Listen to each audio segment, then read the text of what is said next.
हाय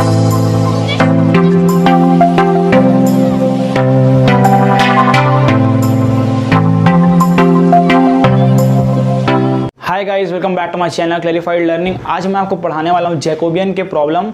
आज हम जैकोबियन के कुछ क्वेश्चंस डिस्कशन करने वाले हैं कि जैकोबियन में किस तरीके से क्वेश्चन सॉल्व किया जाता है। आज हम सीखने वाले हैं। मैं आपको एक क्वेश्चन कराऊंगा, लेकिन आपको पूरा क्लियर हो जाएगा कि जैकोबियन में किस तरीके से क्वेश्चन आता है और किस तरीके से हमें क्वेश्चन सॉल्व करना होता है। और गाइस, आपको मैं एक चीज़ बता देना चाहता हूँ, अगर आप लेक्चर नंबर 1 और लेक्चर नंबर 2 अटेंड नहीं किए हैं तो आप प्लीज़ अटेंड करिए, क्योंकि मैंने उसमें आपको बहुत बेसिक से स्टार्ट किया था लेक्चर नंबर 1 में। सेकंड लेक्चर में मैंने आपको थ्योरम करवा दिया है, तो बहुत ही इंपॉर्टेंट लेक्चर है गाइस। प्लीज़ जाकर उसको अटेंड कर लीजिए। उसके बाद अगर आप इस लेक्चर को देखते हो तो और अच्छे से क्लियर होगा, आपका कॉन्सेप्ट अच्छे से क्लियर हो जाएगा। और गाइस, अभी तक चैनल को सब्सक्राइब नहीं किया तो चैनल को सब्सक्राइब कर लीजिए, वीडियो को लाइक कीजिए, शेयर कीजिए अपने क्लासमेट्स तक। और चलिए क्लास को स्टार्ट करते हैं।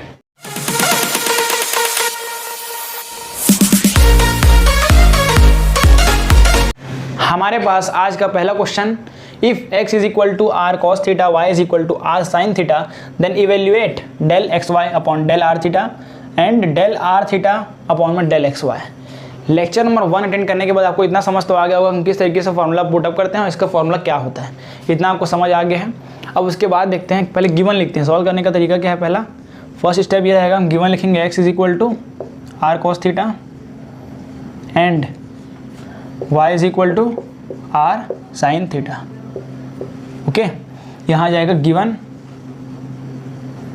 दैट। अब यहाँ से आपको क्या समझ आ रहा है, यहाँ ध्यान से देखो आप बोर्ड में, x is equal to r cos theta and y is equal to r sine theta. मतलब यहाँ पर से दिख रहा है आपको, ये r और थीटा पे डिपेंड करता है। यहाँ क्लियरली दिख रहा है आपको, x का वैल्यू r और थीटा पे डिपेंड करता है और y का वैल्यू r और थीटा पे डिपेंड करता है। इसका मतलब क्या हो, यहाँ से हम क्वेश्चन समझ सकते हैं कि हमारा x जो है फंक्शन r एंड थीटा पे डिपेंड करता है। अब आपको अभी तक पता नहीं होगा कि फंक्शन आर थीटा कहने का मतलब क्या है। फंक्शन और थीटा कहने का, फंक्शन आर थीटा का मतलब ये होता है कि जो भी वैल्यू रहेगा हमारे क्वेश्चन में, जिसका फंक्शन का वैल्यू होगा, फॉर एग्जांपल हमारा वैल्यू कुछ भी हो सकता है आर थीटा के फॉर्म में। For example r square theta square plus r square plus theta square, या साइन थीटा कॉस थीटा, कुछ भी हो सकता है, लेकिन आर और थीटा के फॉर्म में होगा। किसके फॉर्म में होगा, आर और थीटा के फॉर्म में होगा। इसका मतलब ये होता है। और यहाँ पास आपको आर और थीटा के फॉर्म में दिख रहा है, बिल्कुल दिख रहा है। एंड सेकेंड थिंग आपको मालूम होना चाहिए कि y इज इक्वल टू क्या होता है, ये भी फंक्शन आर और थीटा पे डिपेंड करता है। तो अभी तक हम क्या क्या जान लिए, क्वेश्चन हमने ये पकड़ा कि x is equal to r theta, r cos theta में क्या दिख रहा है आपको, आर और थीटा पे डिपेंड कर रहा है x का वैल्यू, और y का भी वैल्यू आर और थीटा पे डिपेंड कर रहा है। अब यहाँ से आपको ये इतना आसान तो हो गया है, समझ आ गया है कि अब हमें क्या करना है क्वेश्चन में। इतना आपको समझ आ गया है। अब हम क्या करने वाले हैं क्वेश्चन में, अब हम जैकोबियन का फॉर्मूला लगाएंगे। फॉर्मूला क्यों लगाएंगे, कैसे लगाते हैं, जब किसी पे डिपेंड करता है। अब हमने फाइंड कर लिया किस पे डिपेंड करता है, हमें मालूम चल गया किस पे डिपेंड करता है। x का वैल्यू r और थीटा पे डिपेंड करता है और y का वैल्यू r और थीटा पे डिपेंड करता है। ठीक है, दोनों का वैल्यू सेम पे डिपेंड करता है। अब हम बात करते हैं यहाँ पास इसका फॉर्मूला क्या होता है। हमें फाइंड करने बोला गया है evaluate del x del y, मतलब del x y del r theta. ठीक है, उसका फॉर्मूला अगर आपको मालूम होगा, जो लेक्चर नंबर 1 और लेक्चर नंबर 2 अटेंड किए हैं उनके लिए बहुत आसान हो गया होगा, या फिर जो जिनको नॉलेज होगा जैकोबियन के बारे में उनके लिए बहुत हेल्पफुल होने वाला है गाइस। तो वीडियो को स्टार्टिंग से एंड तक देखिए, बहुत ही इंपॉर्टेंट लेक्चर है ये। यहाँ से आपका बेसिक कॉन्सेप्ट, बेसिक प्रॉब्लम शुरू होता है, जो कि आपको जैकोबियन में बहुत इंपॉर्टेंट रोल करता है ये। ठीक है, तो इसका फॉर्मूला क्या होगा, मैंने आपको क्या बताया था, जब भी आपको फॉर्मूला लिखना हो, इसका डिटरमिनेंट के फॉर्म में फॉर्मूला होता है। ठीक है, एक्स को इसमें से एक को लेना है, आपको एक्स को लेना है, वाई को छोड़ना है। तो यहाँ क्या आ जाएगा, डेल एक्स अपॉन में डेल आर, फिर क्या होता है डेल एक्स अपॉन में डेल थीटा। अब यहाँ से आप ये समझ गए हो फॉर्मूला में आपको ऊपर का एक उठाना है एक्स को और नीचे दोनों के रिस्पेक्ट में डिफ्रेंशिएट करना है। इतना आपको समझ आ गया होगा फॉर्मूला देख के। उसके बाद यहाँ बचा डेल वाई अपॉन में डेल आर, यहाँ जाएगा डेल वाई अपॉन में डेल थीटा। इतना आपको क्लियरली समझ आ गया। अब डिटरमिनेंट सॉल्व करने के लिए हमें क्या करना पड़ेगा, यहाँ जो क्वेश्चन गिवन है इसमें हमें डेल एक्स का आर के रिस्पेक्ट में पार्शियल डिफरेंशिएट करना पड़ेगा। मतलब del x upon del r निकालना पड़ेगा, del x upon del theta निकालना पड़ेगा। मुझे एक्स का थीटा के रिस्पेक्ट में करना है, आर के रिस्पेक्ट में करना है, वाई का भी आर के रिस्पेक्ट में करना है और थीटा के रिस्पेक्ट में करते हैं। तो चलिए अब उसका वैल्यू फाइंड करते हैं। क्वेश्चन के अकॉर्डिंग चलना है, क्वेश्चन के अकॉर्डिंग चलना है। यहाँ हमने वैल्यू डाला, फॉर्मूला लिखा। अब आपको क्या समझ आ रहा है कि मुझे इसका वैल्यू निकालना पड़ेगा, तभी तो मैं डिटरमिनेंट सॉल्व कर पाऊंगा। ठीक है, तो यहाँ से ये समझ आता है। चलिए वैल्यू निकालते हैं।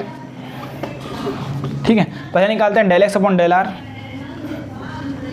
पार्शियल डिफरेंशिएशन करना है। यहाँ पास एक्स का मैं आर के रिस्पेक्ट में करूँगा तो क्या होगा, कॉस थीटा, मतलब थीटा कॉस थीटा क्या है यहाँ पास, constant, cos theta is constant, और आर का हो जाएगा 1। हम निकालेंगे अब del x upon del theta, del x upon del theta. तो यहाँ से क्या आएगा, थीटा के रिस्पेक्ट में करना है। कॉस का क्या होता है माइनस साइन, आर कांस्टेंट हो गया, कॉस का होता है माइनस साइन थीटा। ठीक, अब हम सिमिलरली निकालते हैं वाई का आर के रिस्पेक्ट में, डेल वाई अपॉन में del r is equal to क्या हो जाएगा, यहाँ से del y upon del r के रिस्पेक्ट में करना है दोस्तों। तो यहाँ आर क्या क्या है, थीटा कांस्टेंट हो जाएगा, तो यहाँ आ जाएगा साइन थीटा और आर का कांस्टेंट। ठीक है, अब मुझे निकालना है del y upon del theta. चलिए निकालते हैं del y upon del theta. तो यहाँ से क्या आएगा वैल्यू इसका, del y upon del theta. तो यहाँ पास वाई का थीटा के रिस्पेक्ट में साइन का होता है कॉस, आर यहाँ पास कांस्टेंट है। ठीक है, हमारे पास सारा वैल्यू आ गया। अब मुझे इसमें पुट करना है, अब पुट करते हैं। चलिए यहाँ पास, ठीक है, अब आपको इसमें वैल्यू पुटअप करना है। तो वैल्यू पुटअप करते हैं यहाँ पास। तो वैल्यू पुटअप में क्या आएगा, डेल एक्स वाई अपॉन में आ जाएगा del r comma theta is equal to determinant, यहाँ वैल्यू क्या है, del x upon del r का कॉस थीटा,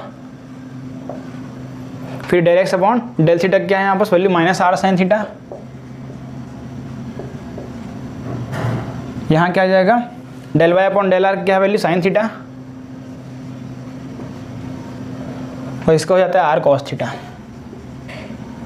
चारों की वैल्यू हमने निकाला। अब डिटर्मिनेंट सॉल्व कैसे करते हैं आपको मालूम है, क्लास 12 में आप पढ़ चुके हो।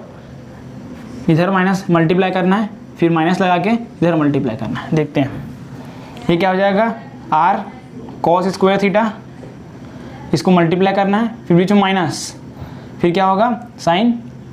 तो यहाँ माइनस पहले से आएगा आर साइन स्क्वायर थीटा, और माइनस माइनस क्या हो जाएगा प्लस, तो यहाँ प्लस आ गया।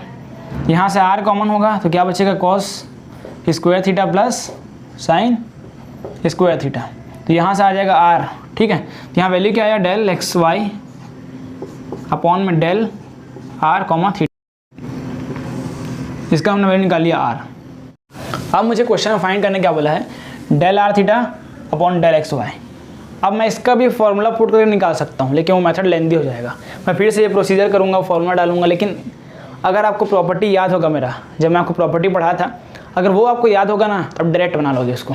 प्रॉपर्टी क्या कहता है हमारा, चलिए प्रॉपर्टी लिखते हैं। प्रॉपर्टी कहता है अगर डेल एक्स वाई है अपॉन में डेल आर थीटा है, तो इसी का अगर उल्टा मल्टीप्लाइम है, इसी का अगर उल्टा मल्टीप्लाइम है, कैसे, डेल आर थीटा ऊपर आ गया उल्टा, और नीचे आ जाएगा डेल एक्स कॉमा वाई। अगर इस फॉर्म में दिखता है आपको, तो इसी इज इक्वल टू 1 होता है इसका वैल्यू, इज इक्वल टू में।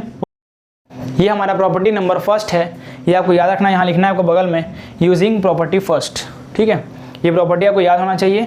अब इसी में चलिए वैल्यू पुटअप करते हैं, बहुत सिंपल हो गया। अब तो ये हमारा इसका वैल्यू क्या आया है, इसका वैल्यू आ रहा है, यहाँ आर रखेंगे, आर मल्टीप्लाई में ये आ जाएगा हमारा डेल आर थीटा अपॉन में del x comma y is equal to 1। अब मुझे निकालना क्या है, इसका वैल्यू निकालना है, तो आर को जैसे शिफ्ट कर लेते हैं। तो यहाँ से ओवरऑल वैल्यू क्या आएगा हमारा, मैं आंसर यहाँ लिखता हूँ, हो सकता है आपको नहीं दिख रहा होगा इसलिए। ठीक है, अब इसका वैल्यू मैं डायरेक्ट यहाँ से 1/r को शिफ्ट करके यहाँ लिखता हूँ। तो यहाँ क्या आ जाएगा, डेल आर थीटा अपॉन में आ जाएगा del x comma y is equal to 1/r। तो ये जो एक बेसिक क्वेश्चन था, ये मैं आपको लेके आया जैकोबियन के लिए, ताकि आप अच्छे से समझ पाओ। तो अब आपको जैकोबियन समझ आ गया होगा। जैकोबियन एक बहुत नया टॉपिक था, जो कि मैंने आपको समझाया बहुत अच्छे तरीके से, आराम से। आई होप आप समझ गए होंगे, आपको पूरा कॉन्सेप्ट समझ आ गया होगा। आपने नोट भी किया होगा, नोट करना बहुत कंपलसरी होता है गाइस मैथमेटिक्स को, तो प्लीज़ नोट भी करिएगा। नोट करना बहुत कंपलसरी है, नोट करिए, लिखिए, प्रैक्टिस करिए, क्वेश्चन जितना हो सकता है प्रैक्टिस करिए। अगर आप चाहते हो कि और मैं क्वेश्चंस बनवाऊँ और क्वेश्चंस पे वीडियो लाऊं, तो प्लीज़ कमेंट बिलो, कमेंट करिए, मैं ज़रूर वीडियो लाऊंगा जैकोबियंस के ऊपर। ठीक है गाइज़, तो आज के लिए इतना ही गाइज़, मिलते हैं किसी नए लेक्चर में नए टॉपिक के साथ। तब तक के लिए जय हिंद, जय भारत, वंदे मातरम।